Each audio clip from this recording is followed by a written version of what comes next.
Welcome back in. Project iAm is offering free identification bracelets for those on the autism spectrum, giving families peace of mind if their loved one ever wanders off, gets lost. Joining us live is Nicole Corey and Kate Schwartz to go over the program and how families in Lucas and Wood counties can sign up. Thanks for being with us. Kate, you have two children on the spectrum. They're adults now, but explain what this is and how this can be a real benefit for families. I would have loved to have thought of this idea when my kids were little. The fact that in an instant, you can turn your face and your kid is, missing. This allows, people to identify and to know that, they needed to call me, and it would relieve a whole lot of stress that I had and the anxiety of taking my kids in public, especially, if my husband was around and I was, one parent to two kids. Nicole, as a judge, you're aware of working with the police and the courts and so forth, and this is a brilliant idea. I know you'd love to take credit for it. It is not my idea. You do such great work with Project iAm, but this is just a tremendous idea. Talk about it. It is. So actually, Toledo Police Department Officer Candace Andre sent out a press release, and I saw it, and I reached out to her and I said, I have a pretty big presence with the autism community. I would love to be able to get the word out for you. Not to mention, as a judge, obviously I know the different police agencies, and I would love to try to take your project and make it bigger. And so originally, just so everybody's aware, these wristbands have three different meanings. So blue is for things like autism, disorders of that kind of that sort. Red would be medical issues, diabetes, heart issues. White are memory issues, Alzheimer's, dementia, things of that sort.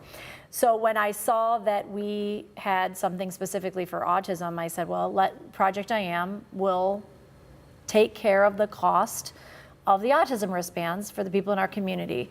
And we ended up meeting with several different police agencies through Lucas County and Wood County to try to get everybody on the same page on how are we going to do this? What do we want to do? I mean, the wristband means nothing if the police departments don't know what they are, right? So not only are they for identification like Kate talked about, but they're also, if you get in a situation where your child, let's say your child's 16, 17, and they find themselves in the wrong situation with the police, and they've got this on and their hands are in the air, police are going to see this immediately and say, okay, maybe this isn't a person who's aggressive, maybe this is a person who's on the spectrum. So that will help the police obviously understand how they should react to this person.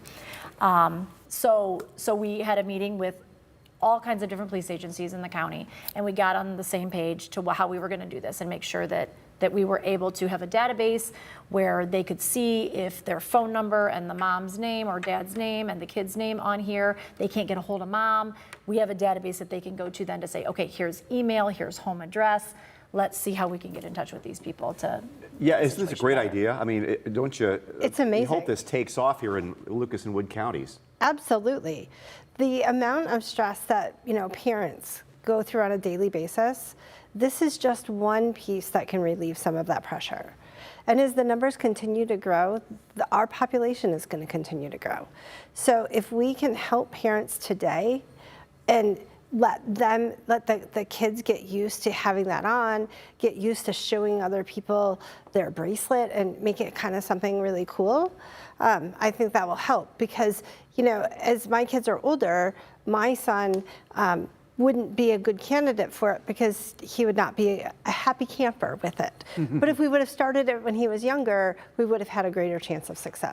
Where can people get these bracelets? So if you go to projectiam.com and you go to the Our Impact tab, there is an application, and all you do is fill it out, and then what we do is we will take that and you will put where you want to pick it up. The different police agencies that are involved are located to where you can go pick it up. If it's Maumee, if it's Oregon, Sylvania Township, Toledo Police at Scott Park campus.